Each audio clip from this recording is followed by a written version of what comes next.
अब 15वीं धारणा बतलाई जा रही है।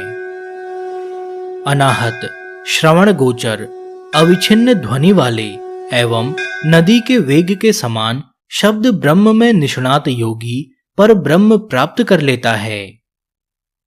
व्याख्या: योग्यताशाली कर्ण विवरों में आधार रहित उत्पन्न अविच्छिन्न ध्वनि नदी के प्रवाह के सदृश प्रवाहमान रहती है और संपूर्ण प्रदेश में निरंतर सुनाई देती है।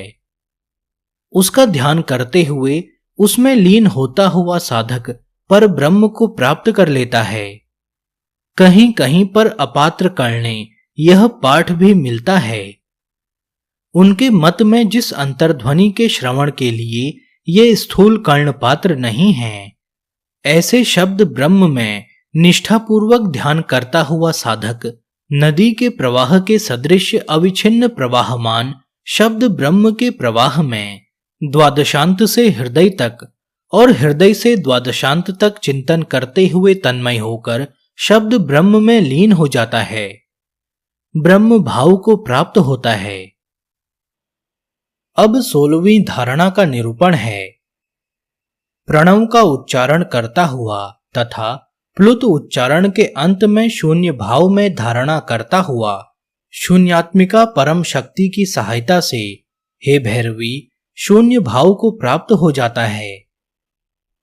व्याख्या: प्रणव आदि समुच्चारात, यहां पर आदि शब्द प्रकारवाचक है। वेद का प्रणव ओमकार, शिव प्रणव हुंकार, माया प्रणव ह्रींकार इत्यादि अनेक प्रकार के प्रणव तंत्र शास्त्र में बतलाए गए हैं। ह्रस्व से अर्धमात्रा, अर्धमात्रा से बिंदु, बिंदु से नाद, नाद से शून्य, शून्य से परा में और परा से शून्य भाव में परम भैरत्व को प्राप्त होता है। ये अर्धमात्रा के प्लुत उच्चारण करने से उत्पन्न होने वाली सूक्ष्म ध्वनियां बिंदु, अर्ध चंद्रादि के रूप में उत्पन्न होती हैं। इसीलिए शब्द समुदाय शक्ति से अखंड ब्रह्म का बोध कराती हुई प्लुत कहलाती है और वह प्लुत के अंत में शून्य का उच्चारण करने में असमर्थ होकर ऊर्ध्वारी मात्रा के रूप में अखंड चिन्मय मात्रा का स्वरूप बनकर अंत में परिपूर्णता को प्राप्त होती है। प्रणव का अर्थ तो उकार और मकार है, जो व्यस्त रूप से परब्रह्म का प्रतिपादक है। इसलिए पांतजल योग सूत्र में कहा गया है तस्य वाचकः प्रणवः। इस न्याय से संपूर्ण विकारों से चतुर्थ अवस्था अखंड चैतन्य स्वरूप तत्व अर्धमात्रा का विषय है। जिस जगह स्थित विशिष्ट रूप से शब्द स्थगन होने पर परामर्श पूर्वक चिंतन करना ही उसका जीवन है। संपूर्ण भावों से परिपूर्ण संवितमय परमेश्वर का विचार करने पर वाक्यार्थ में पद, वर्ण, वचन, उनके अंश और अंश का भी निर्वचन इस न्याय से प्रणव आदि बीजपिंड का अंशगत प्रत्युत मुख्यतः वाचकत्व परिपूर्ण परम शिव ही उसका निर्णय करने पर वाचक सिद्ध होता है। जैसा कि अथर्व शिखोपनिषद में भी कहा गया है, जो अंत में चौथी अर्धमात्रा है वह विद्युत वेग से समस्त वर्णों में पुरुष देवता के रूप में अवस्थित है। वही ओमकार 4 अक्षर, 4 पाद और चतुर अक्षर मात्रा से स्थूल रूप से ह्रस्व, दीर्घ और प्लुत ओम ओम ओम इस प्रकार 3 बार उच्चारण करके शांत आत्मा चतुर्थ अवस्था को प्लुत रूप में करने पर समस्त वर्ण ओम इस प्रकार उच्चरित होता है। उच्चारण करता हुआ सूक्ष्म ध्वनियां उत्पन्न करता है और क्रमशः शून्य में लीन हो जाता है। इसी प्रकार इस प्रणव की उपासना का वर्णन शिव महिमन स्तोत्र में भी उपयुक्त प्रकार से ही वर्णित है। अब 17वीं धारणा निरूपित है। किसी भी वर्ण को लेकर उसके आदि अंत का चिंतन करना चाहिए। शून्य से उत्पन्न होकर जैसे वह शून्य होता है, वैसे ही साधक को भी अपने आप को शून्याकार बना लेना चाहिए। व्याख्या: प्रथम तो वर्ण उच्चारण की शिक्षा, तत्पश्चात उसके अंत का अनुभव, पुनः गुरु कृपा से वर्ण विराम के अंत में जिस स्थान में उसका लय होता है उसका निश्चय, तदंतर शरीर के भीतर स्थित नाड़ी चक्र की परीक्षा, तत्पश्चात शून्य से भी शून्य तत्व में ओम का चिंतन करना और उस ओमकार को ब्रह्म में विलीन करना, तब जाकर कहीं साधक शून्य अति शून्य अवस्था को प्राप्त होगा। यह सब वृतांत गंधर्व नगर के तुल्य है, अतएव सभी नश्वर है। आगे की अवस्था ही ब्रह्म स्वरूप है जो बुद्धि से परे है। अब 18वीं धारणा वर्णित है। सितार आदि वाद्यों के शब्दों में क्रम पूर्वक स्थिति होने पर दीर्घ काल तक जब अनन्य चित्त होकर साधक विचार करता है, तब अविच्छिन्न काल में क्रमशः उच्चारण करने पर यह नाद चिंतक साधक को परमाकाश रूप बना देता है। व्याख्या।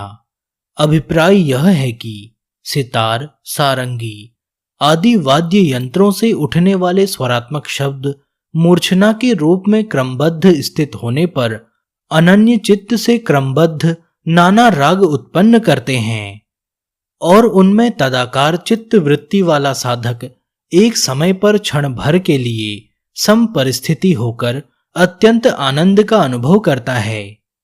उसी प्रकार ओमकार आदि प्रणव का उच्चारण करने से उत्पन्न होने वाले नाद का अनुसंधान करने वाला साधक निरंतर अभ्यास करने पर नाद के लय होने पर क्षण भर के लिए परमाकाश रूप बन जाता है।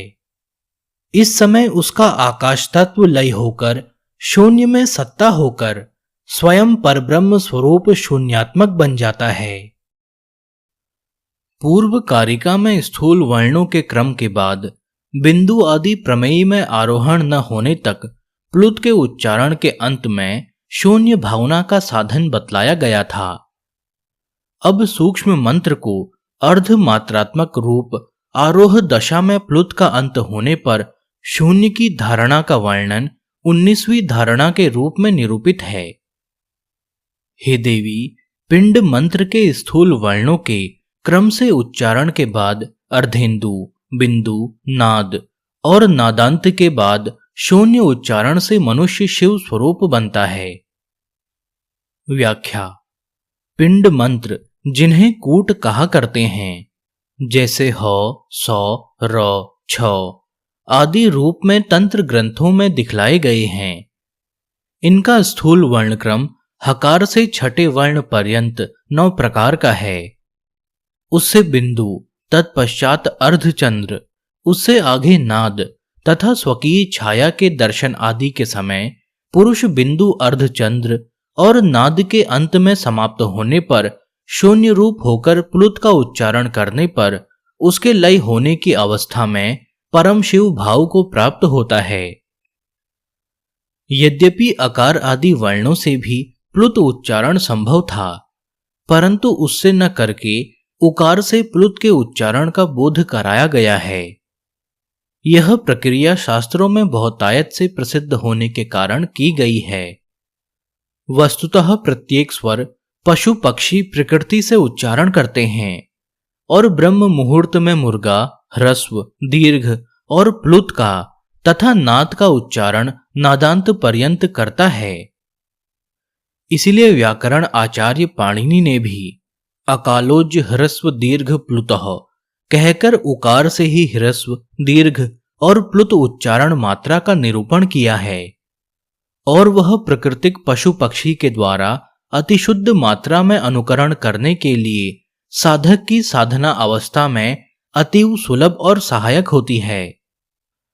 अन्य आचार्यों ने तो नाभि से लेकर 12 चक्र पर्यंत जितने भी चक्र हैं उसमें चढ़ने के लिए प्रणव को ही सीढ़ी माना है और आरोह क्रम से नाभि में अकार, हृदय में उकार, मुख में मकार, भ्रूमध्य में बिंदु, ललाट में अर्धचंद्र, ललाट के ऊपर निरोधिनी, सिर में नाद, ब्रह्म रंध्र में नादांत को, त्वचा में पराशक्ति को, शिखा मूल में व्यापिनी को, शिखा में समना को, तथा शिखांत में स्थित उन्मना का उल्लंघन करके द्वादशांत में प्रवेश की 16वीं भूमिका को पार करके 17वीं स्थिति निरंजन द्वादशांत के भीतर स्थित है। वहां पर स्थित परम शिव आकार स्वरूप है, ऐसी अपनी आत्मा की भावना करनी चाहिए। इस प्रकार कला दीक्षा संप्रदाय के अनुसार इस धारणा का उपदेश दिया जाता है। यहां पिंड मंत्र में बिंदु, अर्धचंद्र, नादांत, बिंदु के बाद अर्धचंद्र उच्चारण, इस क्रम से सारा शरीर षट चक्राधार रूप होकर जो प्रणव मंत्र सोहम रूप से यहां जपा जाता है, वह सकार और हकार के लोप होने पर ओम के रूप में शेष रह जाता है, जिससे कि यह नाभि से द्वादशांत पर्यंत पिंड में विभक्त होता है। अतः ओमकार ही पिंड मंत्र कहा गया है। सोहम, इस अजपा मंत्र से गर्भित ओमकार हृदय के भीतर अति मात्रा से ध्वनित होता रहता है, जैसा कि शास्त्रों में कहा गया है। हृदय चक्र में बिना किसी प्रेरणा के ओमकार का जप होता रहता है, जिसके गर्भ में संपूर्ण शब्द शास्त्र व्याप्त है तथा हृदय में निरंतर ध्वनि करते रहने के कारण उस परम पद ओमकार का वही सत्य है, वही अक्षर है। इस प्रकार तेज के रूप में हम सदैव उसी का ध्यान करते हैं। हृदय, कंठ, तालु क्रम से अपनी द्वादश मात्रा आकार से लेकर उन्मनी पर्यंत प्रत्येक स्थल में नाभि से लेकर शिक्षा पर्यंत विभागों में स्थित ओमकार की इस स्थूल वर्ण क्रम उपासना से उच्चारण की जाने वाली परंपरा नाभि, हृदय और मुख में क्रमशः औ, उ और मौ के रूप में उच्चारित होती हुई स्थूल भावना है। बिंदु से लेकर समना पर्यंत अर्ध मात्रा और उसके ऊपर परम शिव का स्थान है। उसके द्वारा स्थूल अक्षर के आनुपूर्वी से उपलक्षित पिंड मंत्र का बिंदु, अर्धचंद्र, नादांत और शून्य, इसमें निरोधिनी, नाद, शक्ति, व्यापिनी, समना और अनुक्ता आदि भी दृष्टत्व है। शून्य शब्द से तो उन्मनी कही ही है, अतः इसका स्पष्ट अर्थ बिंदु, अर्धचंद्र, निरोधिनी, नाद, नादांत शक्ति, व्यापिनी, समना और उन्मनी आदि के उच्चारण से द्वादश मात्रा उच्चारण काल की भावना से साधन करता हुआ मनुष्य शिव स्वरूप बन जाता है।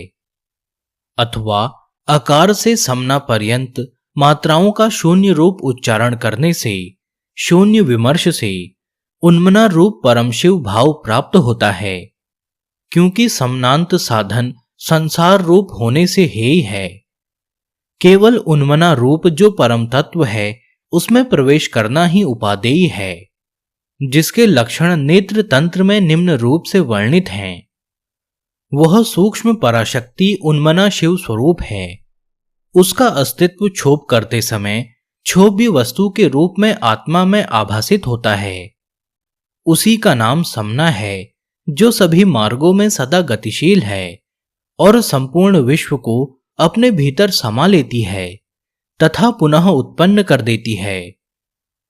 वह कुंडलिनी नामक महाशक्ति है, जो तृतीया के रूप में भी व्यवहार में लाई जाती है तथा उसके द्वारा शिव के शरीर से ध्वनि के रूप में स्फोट रूप से प्रादुर्भूत होता है और वह अति वेग से संपूर्ण जगत को परिपूर्ण करता हुआ अत्यंत वेग से उस देवदेव महादेव के नाद स्वरूप सदाशिव के नाम से कहा गया है।